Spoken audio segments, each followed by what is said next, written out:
모셔서 평가를 듣도록 하겠습니다. 여러분 박수 부탁드리겠습니다.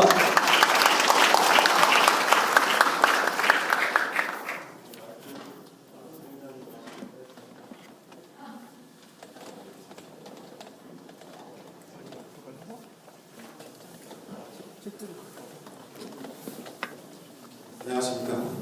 단상에는 안 올라가겠습니다. 방금 소개받은 한국지역정보개발원의 이태현입니다. 도청에 계신 선생님들은 제 얼굴이 상당히 익을 텐데 기초자치단체분들은 일부러 지금 기초자치단체에서 오신다고 해서 일부러 인사드리고 서울에서 아침 8시부터 주구장창 다녀왔습니다.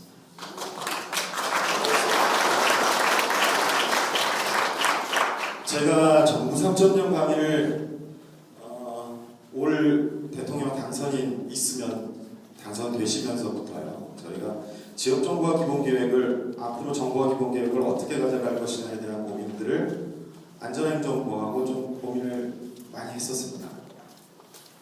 그러다가 어느덧 정부 3.0이 발표되고 준비를 하러 가서 이제 자치단체에 가서 정부 3.0을 설명을 드리려다 보니까요. 내용이 막막해요. 제가 말씀을 드리기도 3.0이라는 게 이제 좀 자치단체 분들 중에도 좀 의견이 세신 지금 대부분 전국에 계신 분들은 굉장히 양반이시죠. 말씀들을 점잖게 하시고 생각하는 게 있으시더라도 한번 참으시고 하는데 어떤 지방 분들은 툭툭 이렇게 내뱉으시는 분들이 있으시잖아요. 3.0이라고 하니까요. 언제는 2.0은 있었냐고 물어보시더라고요. 언제부터? 그럼 1.0은 언제부터냐고. 그때부터 부랴부랴 2.0은 언제부터고 1.0은 언제부터. 그래서 정부 얘기만 쭉 하다 보니까요. 강의가 재미가 없어요. 계속 주무시는 분들도 있고. 그래서 이걸 어떻게 하면 추상적인 레벨이 높은 것들을 현실적으로 와닿게 교육을 진행하느냐가 저한테는 가장 큰 숙제였습니다. 그래서 아주 심각한 얘기를 오늘은 아주 가볍게 얘기를 하려고 하거든요. 그래서 정부 3.0에 대한 얘기를 시작을 하려면 일단 먼저 아셔야 될 게 자본주의 4.0을 먼저 이해를 하셔야 되고요. 자본주의 4.0 다음에 나온 마켓 3.0에 대해서 조금 공부를 하시면 그 다음에 나오는 정부 3.0은 자연스럽게 좀 이해가 되실 겁니다. 그래서 정부 3.0 얘기할 때 가장 먼저 얘기해야 되는 것이 투명한 정부 구현을 위한 정보 공개, 정보 공개를 확대하겠습니다 하고 동영상 나왔지 않습니까? 그리고 데이터를 개방해서 창조 경제를 실현하고 일자리를 만들겠다고 했어요. 두 얘기가 같은 얘기 같은데 사실은 전혀 다른 얘기입니다. 지금 정보공개법상에서 얘기가 되고 있는 행정정보 공개제도는 개방하고 공개를 개념을 헷갈리시면 자치단체 연찬에 갔더니 광주분이 정말 저한테 항의를 하시더라고요. 제가 정부 3.0 만든 것도 아닌데 어떻게 항의를 하셨냐면 지금 정보공개제도로 이미 달라는 대로 우리는 다 공개한다. 며칠 내에 우리는 법적으로 달라는 정보들은 협의를 해서 며칠 내로 답변을 주게 돼 있다. 더 이상 뭘 공개하려는 거냐 라는 말씀을 많이 하셨어요. 정보 공개와 개방의 차이는요. 목적 자체가 먼저 틀립니다. 정보 공개는요.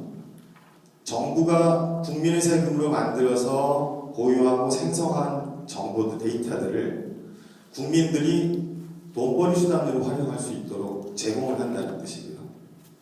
정보 공개는요.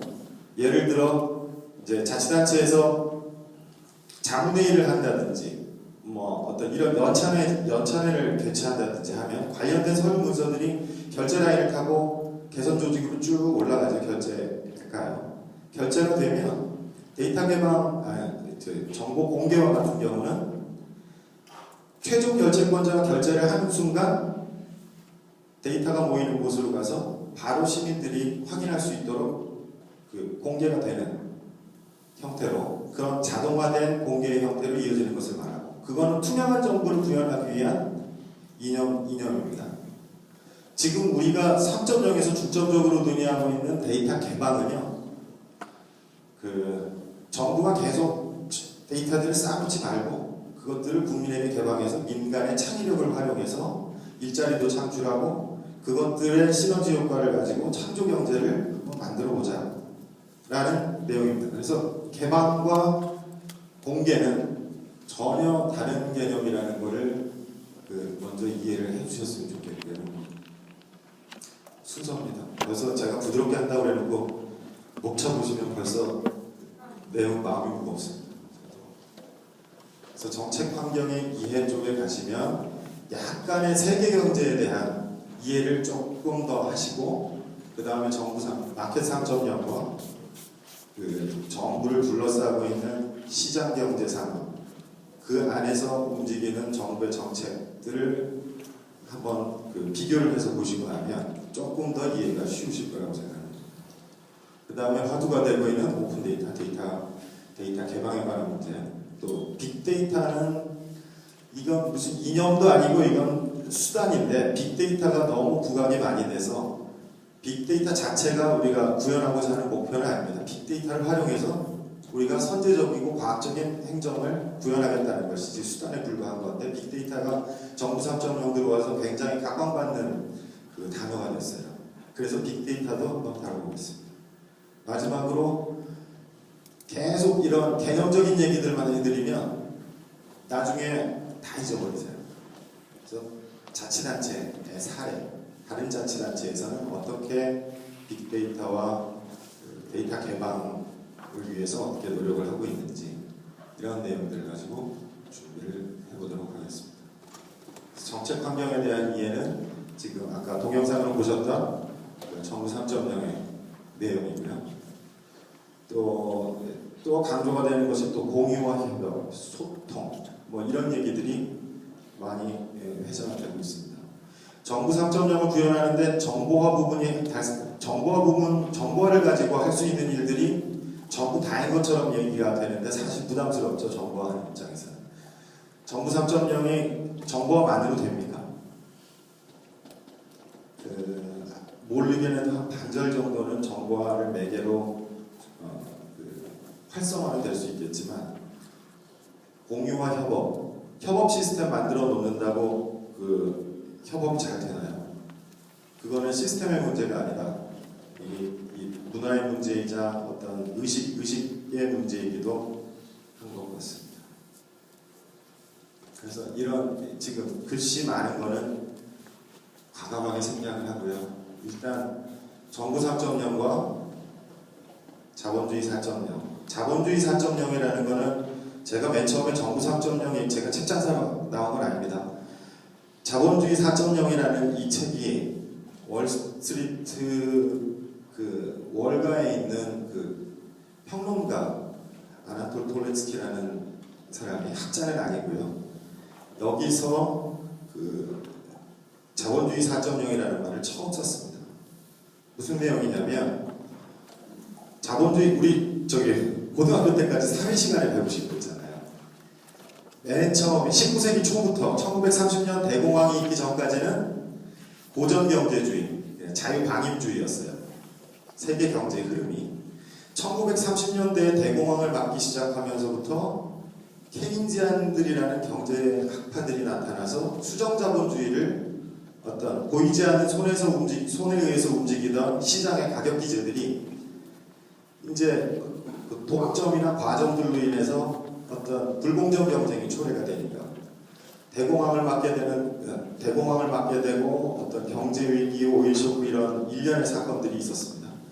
그것들을 막기 위해서 케인지안들이 수정자본주의를 주장한 것이 60년대부터 30년대부터 1970년대까지가 이제 자본주의 2.0이죠. 1.0은 기존의 자유방임주의 1930년대 이전의 자유방임주의 시대의 경제사조였다면 30년대부터 70년대까지는 수정자본주의, 국가가 시장에 개입을 해서 어떤 경제 부흥이나 어떤 독과점을 막거나 국가가 경제에 개입하는 경제적인 사조가 있었고요.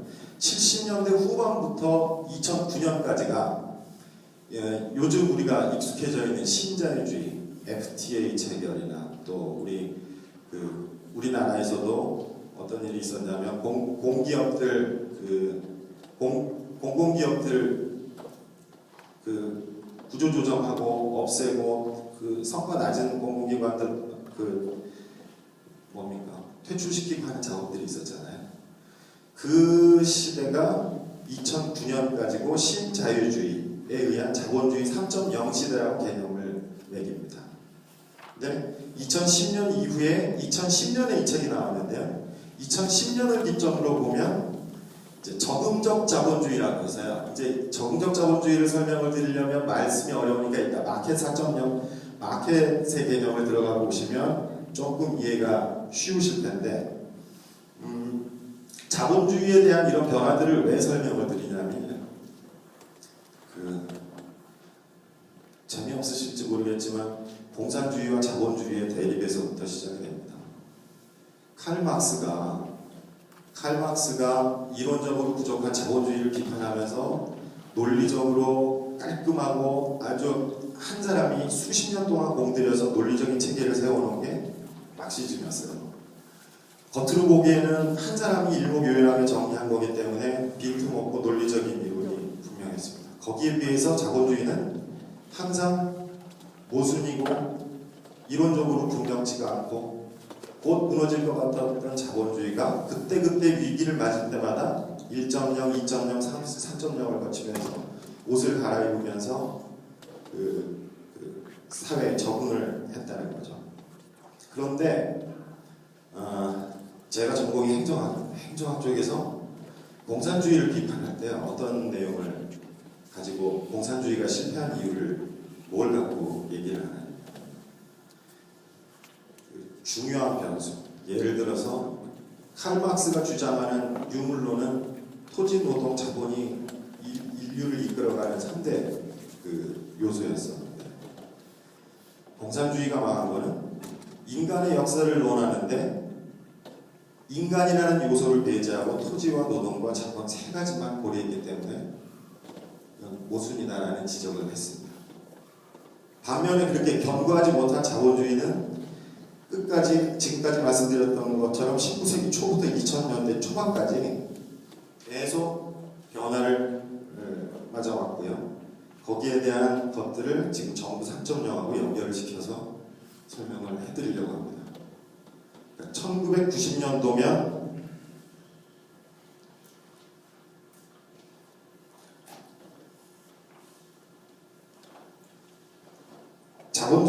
자본주의 체제로 볼 때는 신자유주의가 팽배했던 시대인데요. 1990년대 이전에 마켓 1.0의 시대에는 이른바 이제 생산자 중심의 품질과 어떤 공장에서 많이 찍어내는 매스 프로덕션의 시대를 시장에서는 시장 1.0, 마켓 1.0의 시대라고 합니다. 그거를 1990년 이전까지를 얘기하는 거고요. 이때부터 생산자 중심이라고 나와 있는데 이때는 소비자가 뭘 상품을 선택할 수 있는 초이스의 기회가 없었어요. 그래서 그때도 물론 포드 자동차 같은 데서는 선전을 이렇게 했죠. 2.0을 바라보면서 이렇게 했습니다. 자, 여러분들이 좋아하는 자동차의 색깔을 마음대로 고르실 수 있습니다. 그리고 검정색 아니면 하얀색. 자기네가 검정색하고 두 가지 색깔밖에 안 해놓고, 그러니까 그 당시의 시대를 이제 생산자 중심의 마켓 1.0 시대라고 개념을 짓기 시작한다면, 마켓 2.0 시대에는 이제 생산자가 소비자들의 눈치를 보기 시작해요. 예를 들어 포드와 대별되는 것이 도요타. 그때부터는 이제 여성을 위한 차, 레저를 위한 차, 그다음에 아이를 기르는 사람들을 위한 차, 뭐 이렇게 소비자의 선호를 그룹핑을 해서 나누기 시작합니다. 그 시대가 마켓 2.0 시대예요. 1.0보다는 좀 더 다양화되고 소비자의 눈치를 보기 시작하는 시대가 시장 경제에서는 이제 마켓 2.0의 시대가 1912년까지를 기점으로 보고 있습니다. 마켓 3.0의 시대가 들어오면서부터는요, 2.0에서 그룹화시켜서 노인층, 중산층, 중년층, 청소년 이렇게 구분하던 그룹핑화해서 구분하던 소비자의 분류를 이제 개인화로 가져갑니다. 이제 마켓 3.0 시대부터 2012년부터로 돼 있는데 소셜 네트워크 얘기가 나오고 참여, 감성, 개인의 참여 의지, 개인의 개성 또는 개인의 소비 욕구 같은 것들이 중요해지기 시작한다는 거예요. 마켓 3.0에. 그런 것들이 어떻게 이어지냐면 자본주의 4.0과 마켓 3.0의 그 태동되는 시기를 보시면요. 자본주의 4.0은 2010년에 얘기가 나왔습니다. 처음에 2010년에 나왔던 것들이 2011년, 2012년에 마켓 3.0, 자본주의 4.0의 영향을 받아서 마켓 3.0이라는 가치가 주목을 받기 시작했고요. 2013년에 들어오면서 정부 3.0에 대한 얘기들이 이제 자본주의 4.0과 마켓 3.0의 영향으로 자본주의 4.0에서 얘기하는 요구되는 것들, 개인화된 요구 이런 것들과 시장에서의 가치관 중심의 뭐 이런 것들이 지금 정부 3.0에서 얘기되고 있는 개인 맞춤형 행복을 추구하겠다고 합니다. 나중에 보시겠지만 개인 맞춤형 서비스의 제공들을 행정 서비스도 이제 그렇게 가겠다는 거죠. 그래서 이것들을 관계를 보시면 제가 이 그림 하나를 넣으려고 미리 보내드렸던 파일을 오늘 와서 교체를 했습니다.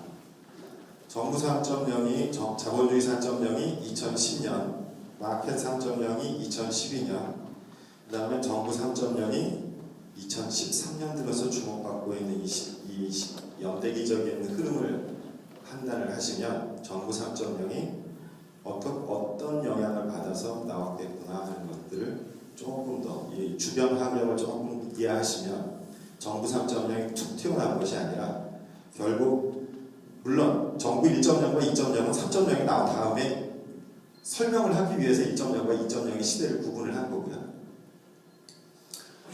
일단 여러분들이 알고 계시는 상식 수준에서 정부 1.0은 어떤 시대였을까요? 새마을운동이 추진되던 우리나라가 경제개발 5개년 계획을 시작해서 새마을운동을 시작하고 국가주도의 경제개발 계획을 세우고 하던 때들이 정부 1.0의 시대입니다. 저 때는 주로 국가가 기획하고 조직하고 통제를 했죠. 2.0의 시대에서 들어오면서부터는 이제 국민과 소통을 중요시하죠. 그 다음부터는 2003년이 되는 시점부터는 이제 국민에 대한 서비스가 행정 서비스의 고도화들이 얘기가 됩니다. 2003년을 그 10년이 지난 2013년부터는 이제 개인의 행복을 추구하기 위한 예를 들어서 지금 정보화 부분에서 맞춤형 행정 서비스를 구현하기 위한 대표적인 사례가 뭐가 있을까요? 예를 들어 그런 겁니다. 이태영이라는 46살 먹은 그 중년 남자가 1년 동안 국가로부터 받을 수 있는 행정 서비스의 목록, 예를 들어 자동차 세금은 언제 내고 또 내가 받을 수 있는 1년 내내 받을 수 있는 서비스 목록을 국가가 이메일이나 어떤 수단을 통해서 일목요연하게 알려주는 거예요. 그런 서비스가 개인별 맞춤형 서비스, 행정 서비스의 대표적인 사례라고 할 수 있겠습니다.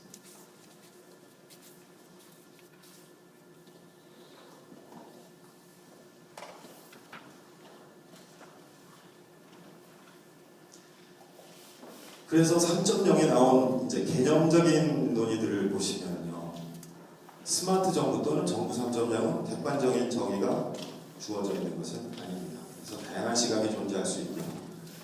초기 스마트 기술을 통한 서비스 변화를 예측하면서 기술적인 관점에서 맨 처음에는 해석을 했습니다. 그래서 앞으로의 행정 서비스의 본질과 미래 가치에 주목을 하고 정부 역할에 대해서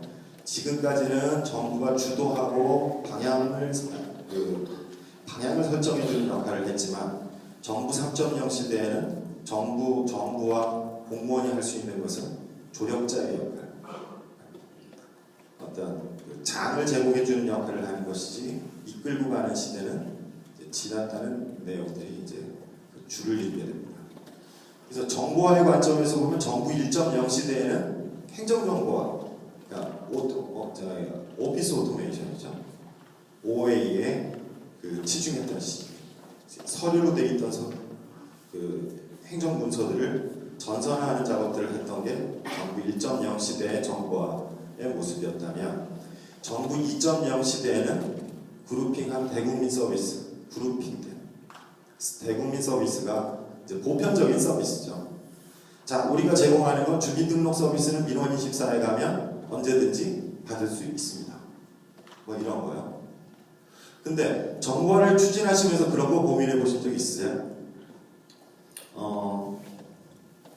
만약에 제가 똑같은 서비스를 받는데요, 택배 서비스를 받는데요, 택배를 주문해서 택배를 이제 어떤 회사로부터 물건을 전달을 받아야 되는데 보통은 사흘 걸리는 거예요. 근데 제가 내 필요에 의해서 하루 만에 좀 받고 싶어요. 그럼 보통 지불을 하죠. 우리는 돈을 더 추가로 내고 좀 더 자기의 요구에 부합하게 엑스트라 페이를 하면 됩니다. 근데 우리 정부와는 되게 웃긴 모습이 있어요. 뭐냐면 여러분들 동사무소에 주민등록증 띄러 가시면 그 동사무소 요금 내시잖아요. 동전 내시죠. 근데 민원24 가면 공짜지 않습니까? 그건 수익, 그 경제적인 관념으로 따지고 보면 좀 모순이잖아요. 동사무소까지 찾아가지 않고 집에 있는 인터넷으로 출력하면 공짜인데 내가 동사무소에 차비 들여서 가가지고 종이 문서로 띄면 난 돈을 내야 돼요. 이런 것들은 앞으로 그 정부화를 추진하면서도 저도 한번 이런 논의를 하다가 약간 개념적으로 좀 헷갈린 적이 있는데 내가 편의를 좀 더 빠르게 서비스를 받을 수 있으면 요금을 내야죠. 되려 동사무소 가서 내가 차비를 드리고 가서 그 돈을 내고 하는 거랑 반대로 돼야 되지 않나요? 상식적으로 생각할 때 내가 내 차비를 들여서 종이로 된 문서를 받아가지고 왔어요. 나는 그 공공요금, 주민등록 발급비 이외에도 내 시간과 차비를 더 드렸잖아요. 되려 그건 무료로 해줘야 되고 인터넷으로 출력해서 내 종이 한 장 쓰는 것보다는 내 종이 한 장 쓰는 게 훨씬 가격이 저렴한데요. 무료잖아요.